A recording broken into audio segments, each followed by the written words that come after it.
Doctor, இப்போ குழந்தை வளர்ப்பை பற்றி பல்வேறு கருத்துக்களை அறிவியல் பூர்வமாக விளக்கிக்கிட்டு வந்துட்டு இருக்கீங்க. அதில் இப்போ உள்ள ஜென்ரேஷனில் பெரும்பாலான குழந்தைகள் ரொம்ப கோவப்படுறாங்க, ரொம்ப அடம் பிடிக்கிறாங்க. அதுக்கு நிறைய காரணங்களில் ஸ்பெசிஃபிக்காக சொல்ல வேண்டிய காரணம் என்னன்னாக்கா மொபைல் ஃபோன்.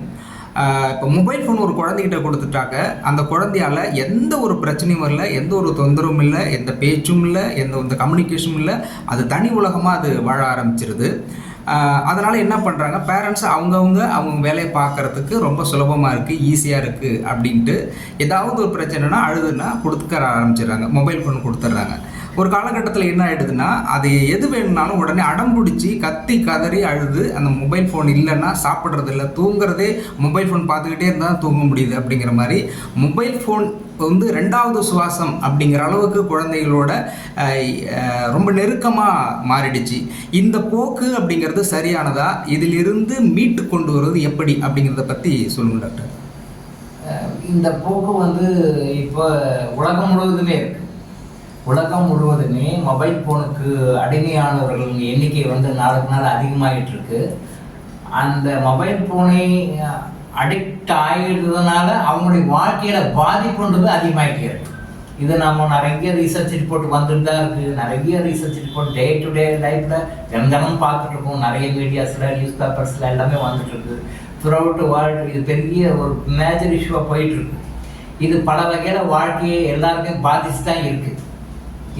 இதில் மொபைல் ஃபோன் அடிக்ஷனால் பாதிக்கப்படாத குடும்பமே இல்லை.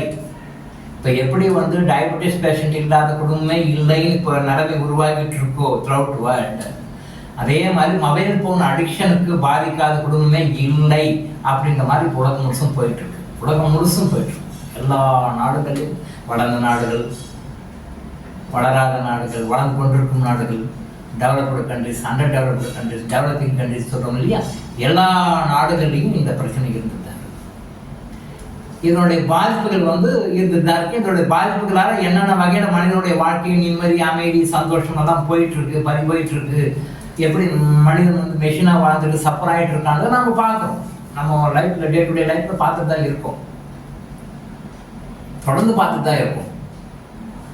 இதே தான் குழந்தைகளுடைய லைஃப்லையும் போயிட்டுருக்கு. இப்போ குழந்தைகளுடைய லைஃப்லையும் பாதிப்புகள்னு சொல்லி பார்த்தோம்னா, அவங்க வளரும் சமுதாயம், நாளைய உலகம் அவங்க கையில் தான் இருக்குது. இன்னைக்கு எப்படி இவங்க வளர்கிறாங்களோ அப்படித்தான் எதிர்காலம் இருக்கும். வருங்காலம் அவர்கள் கையில். இன்னைக்கு பெரியவர்களாகிய நாமளே இந்த மொபைல் ஃபோன் அடிக்ஷனுக்கு பாதிச்சுட்டு, சோசியல் மீடியா அடிக்ஷனுக்கு பாதிச்சுட்டு சஃபர் ஆகிட்டு இருக்கோம் போது குழந்தைகளுடைய பாதிப்பு இன்னும் ரொம்ப அதிகமாக இருக்கும். இன்னும் ரொம்ப ரொம்ப அதிகமாக இருக்கும். இதனுடைய பாதிப்பு இப்போ தெரியாது, போக போக போக தெரியும். இந்த மொபைல் ஃபோனை கொடுக்கின்ற தாய்மார்களும், இந்த மொபைல் ஃபோனை குழந்தை கொடுக்கின்ற தந்தைமார்களும் பின்னால் அனுபவிக்க போகிற கஷ்டம் இப்போ அவங்களுக்கே தெரியாது. இதனால் பாதிக்கிறது குழந்தைகள் மட்டுமில்லை, கொடுக்கின்ற பெற்றோர்களும் பாதிக்கிறார்கள். கொடுக்கின்ற பெற்றோர்களும் சரி, அவங்க குடும்பத்தை சேர்ந்த எல்லாருக்குமே இந்த பாதிப்புகள் உண்டு. இது த்ரூ அவுட் வேர்ல்டுலாம் போயிட்டு இது என்ன பண்ணுறதுனே தெரியும். இப்போ இதுக்கு என்ன பண்ணணும்? செல்ஃப் கண்ட்ரோல் தாங்க. அதை நெருப்பை நம்ம எப்படி யூஸ் பண்ணணும்? நெருப்பை நெருப்பாக யூஸ் பண்ணாங்க. நெருப்பை எரிக்கிறதுக்கும் பயன்படுத்தலாம், சமையலுக்கும் பயன்படுத்தலாம். கத்தியை சமையலுக்கு காய்கறி நறுக்கவும் பயன்படுத்தலாம், ஒருத்தரை குத்தவும் பயன்படுத்தலாம். ஸோ அது சோசியல் மீடியா, மொபைல் ஃபோன் ஒரு எக்யூப்மெண்ட், ஒரு சிஸ்டம். அந்த சிஸ்டத்தை வாழ்க்கையில் நமக்கு எப்படி பாசிட்டிவாக பயன்படுத்த முடியுமோ, எந்த அளவுக்கு பயன்படுத்தணுமோ அது வரைக்கும் தான் பயன்படுத்தணும். அது limit, there is a limit. ஆனால் இன்னைக்கு அந்த லிமிட்டை கடந்து தான் எல்லாரும் யூஸ் பண்ணுறோம். இதனுடைய பாதிப்புகள் உடல் ரீதியாகவும், மன ரீதியாகவும், ஆன்ம ரீதியாகவும் எல்லாருக்குமே தான் உண்டு. ஸோ அந்த குழந்தைக்காக நீங்கள் சொன்ன அந்த டென்ஷன் ஆகுது, எமோஷன் ஆகுது, குழந்தை தூக்கி எறிஞ்சு போகிற மாதிரி கோவப்படுது அப்படின்னு, இது எல்லாருமே பெரியவர்களுக்கும் இருக்குது, எல்லாருக்குமே இருக்குது. அப்போ குழந்தைய சரியாக வளர்ப்பதற்கு சரியான உத்தியை பேரண்ட்ஸ் ஃபாலோ பண்ணி, இப்போதைக்கு டெம்பரரி அது குழந்தைகிட்ட கொடுத்துட்டா அது பாட்டுக்கு நம்ம தொந்தரவு பண்ணாது அப்படின்னு நினைக்கிறாங்க. குழந்தைகிட்ட அது கொடுத்துட்டா அப்போ தான் அவன் சாப்பிட்றான் குழந்தை. அப்போ சாப்பிட்றதுக்காக கையில் கொடுத்து இல்லை சாப்பிட மாட்டான் குழந்தை. ஸோ டெம்பரரி எஸ்கேப்புக்காக இப்போ இதை நம்ம கொடுக்குறோம். ஆனால் இதனால் வர பெரிய பாதிப்புகள் உங்களுடைய அன்பு குழந்தையை மட்டுக்கும் பாதிக்காது, உங்களையும் பாதிக்கும், உங்கள் குடும்பத்தையும் பாதிக்கும், உங்களுடைய வருங்காலத்தையும் பாதிக்கும், குழந்தையுடைய வருங்காலத்தையும் பாதிக்கும்.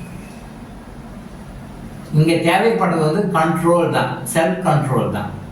இந்த செல்ஃப் கண்ட்ரோல் எப்படி வரும் அப்படின்னு சொல்லி சொன்னால், அவங்களுடைய உடம்புல பஞ்சபூதங்கள்ல நெருப்பும் ஆகாயமும் மாறும் பொழுது செல்ஃப் கண்ட்ரோல் போயிடும். நம்ம இயற்கையான மருத்துவத்துக்கே வரும், இயற்கையான மருத்துவத்துக்கே வரும்.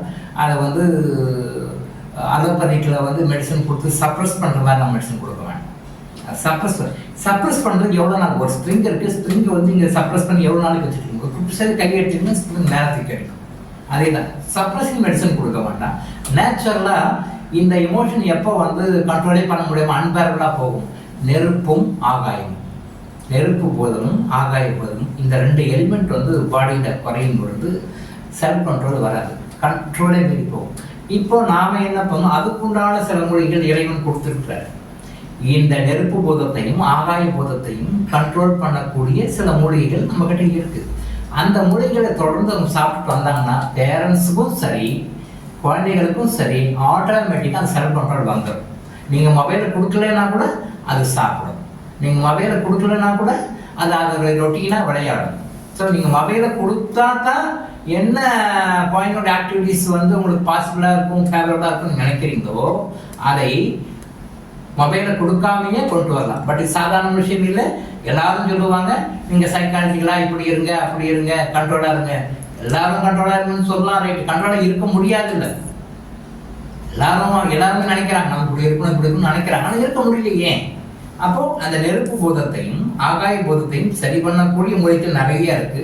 அந்த மூலிகைகளை செலக்ட் பண்ணி நீங்க வந்து மூலிகையாவோ அந்த மூலிகைகள் எந்தெந்த பாம்புல ஒரு பாம்பு பிடிக்கும், எந்த பாம்புலையாவது அதை நீங்க தொடர்ந்து உணவே மருந்து நல்லா புரிஞ்சுக்கோங்க. நான் மருந்துன்னு சொல்லலை, மருந்தாகவும் இதையும் சொல்ல, உணவாக உணவே மருந்து மருந்தே உணவு, அந்த மாதிரி அதை சரி பண்ணிட்டீங்க அப்படின்னு சொன்னா அந்த செல்ஃப் கண்ட்ரோல் நமக்கு வந்துடும்.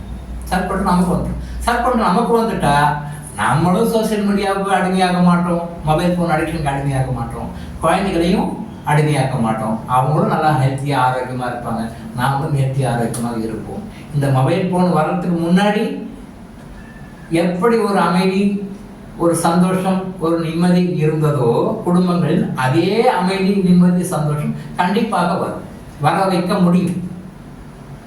மக்கள் செய்ய வேண்டியது குழந்தைகளுக்கு அந்த பழக்கத்தை சின்ன வயசுலேருந்தே கொண்டுட்டீங்கன்னா என்னதான் மொபைல் பக்கத்தை நீங்கள் வச்சா கூட அவங்க படிப்புலேயே அக்கறையாக இருப்பாங்க, அவங்க கேரக்டரில் டிஃப்ரென்ஸ் இருக்காது, அவங்க டைமுக்கு சாப்பிடுவாங்க, ஹெல்த்தியாக ஆரோக்கியமாக இருப்பாங்க. நீங்கள் எப்படி இருக்கணும்னு நினைக்கிறீங்களோ அது மாதிரி இருப்பாங்க. இன்னைக்கு நிறைய அம்மா மொபைல் ஃபோன் பார்க்க வேணாம்னு சொல்லிட்டாங்க, போய் சூசைட் பண்ணி. அப்பா மொபைல் ஃபோன் பார்க்கணும் திட்டினாரு, போய் சூசைட் பண்ணி. சின்ன சின்ன பசங்க, ஏன்னா டீனேஜ் பாய்ஸ் டீனேஜ் கேர்ள்ஸ், ஏன் மொபைல் பார்க்க வேண்டாம்னு அம்மா சொன்னா என்ன, யாருக்காக சொல்றாங்க, நல்லதுக்காக தான் சொல்றாங்க. சூசைட். அப்பா திட்டி விட்டாராம் மொபைல் ஃபோன் பார்க்குற அப்படின்ட்டு, சூசைட். இது கேட்ட காஸ்ட்லி மொபைல் ஃபோன் வாங்கி கொடுக்கலன்னு சொல்லிட்டு ஒரு குழந்தை சூசைட். பேப்பரில் பார்க்கறதுக்கு ரொம்ப கேவலமா இருக்கு, ரொம்ப ரொம்ப கேவலமா இருக்கு. ஒரு மொபைல் ஃபோன் வாங்கி கொடுக்கல அப்படின்றதுக்காகவும், மொபைல் ஃபோன் பார்க்கக்கூடாதுன்றதுக்காக அம்மா திட்டுவிட்டாங்கன்றதுக்காகவும், மொபைல் ஃபோன் ஏன் நம்ம பார்க்குறோம் அதை யூஸ் பண்ணக்கூடாதுன்னு அப்பா திட்டாருக்காக சூசைட் பண்ணிக்கிறாங்கன்னா இவங்கெல்லாம் வாழ்ந்த நாட்டில் என்ன பண்ண போகிறாங்க, என்ன சாதிக்க போகிறாங்க? சோத்துக்கு கேடு பூமிக்கு பாரம்னு சொல்லுவாங்க, சோத்துக்கு கேடு பூமிக்கு பாரம்னு சொல்லுவாங்க. அதுக்கு உதாரணமாக இருக்கிறது தான் இதுதான். ஸோ இது தவறான ஒரு போக்கு. சோசியல் மீடியாவை ஹேண்டில் பண்ணணும். மொபைல் ஃபோனை ஒரு லிமிட் ஹேண்டில் பண்ணணும். அந்த லிமிட்டை ஹேண்டில் பண்ண முடியாமல் வரம் மீறி போகும்போது இந்த சமுதாயம் பல வகைகளிலும் தற்பொழுதும் பாதிக்கப்பட்டு கொண்டு தான் இருக்கின்றது. இது ஒன்றும் நாளுக்குன்னா அதிகமாகிட்டே போயிட்டு இருக்கு. இதை கண்ட்ரோல் பண்ணுறதுக்கு செல்ஃப் கண்ட்ரோல், நம்மளுடைய சுய கட்டுப்பாடு மட்டும் இல்லை அப்படின்னு சொல்லி சொன்னால் நாம் இருந்து வெளிவரும். 1000 கவுன்சிலிங் கொடுத்தாலும், 1000 கன்சல்டேஷன்ஸ் கொடுத்தாலும், 1000 அட்வைஸ் கொடுத்தாலும், 1000 பேர் அவங்களுக்கு வந்து விளக்கம் சொன்னாலும் அந்த மனம் வந்து ஏற்றுக்கொள்ளாது. ஏன்னா சோசியல் மீடியாவில் அப்படி ஒரு அட்ராக்ஷன், மொபைல் ஃபோனில் அப்படி ஒரு அட்ராக்ஷன். இதிலிருந்து வெளியே வர்றதுக்கு நம்முடைய பஞ்சபூதங்களில் சரி பண்ணோம்னா அந்த செல்ஃப் கண்ட்ரோல் நமக்கு வந்துடும். அப்போ இது நம்ம இல்லை. ஸோ இந்த பஞ்சபூதங்களை சரி பண்ணக்கூடிய அந்த மருந்துகளை யூஸ் பண்ணலாம். அதே மாதிரி கிறிஸ்டலை யூஸ் பண்ணலாம். கிறிஸ்டலை யூஸ் பண்ணி பஞ்சபூதங்களை பேலன்ஸ் பண்ணோம் அப்படின்னு சொன்னால் இந்த மாதிரி அடிக்ஷன் வந்து வெளியே வந்துடலாம். ஸோ அடிக்ஷன் வந்து வெளில வர்றதுக்கு ஒரே ஒரு ரீசன் செல்ஃப் கண்ட்ரோல் கொண்டு வரணும். அந்த செல்ஃப் கண்ட்ரோல் கொண்டு வரதுக்கு ஒரு பக்கம் கிறிஸ்டல் யூஸ் ஆகும், இன்னொரு பக்கம் மூலிகை மருந்துகள் யூஸ் ஆகும். இந்த கிறிஸ்டலையும் மூலிகை மருந்துகளையும் பயன்படுத்துவதன் மூலம் ஒருத்தர் எப்பேற்பட்ட அடிக்டாக இருந்தாலும் அவர் நார்மல் லைஃபுக்கு வருவார், லைஃப்பை என்ஜாய் பண்ணுவார்.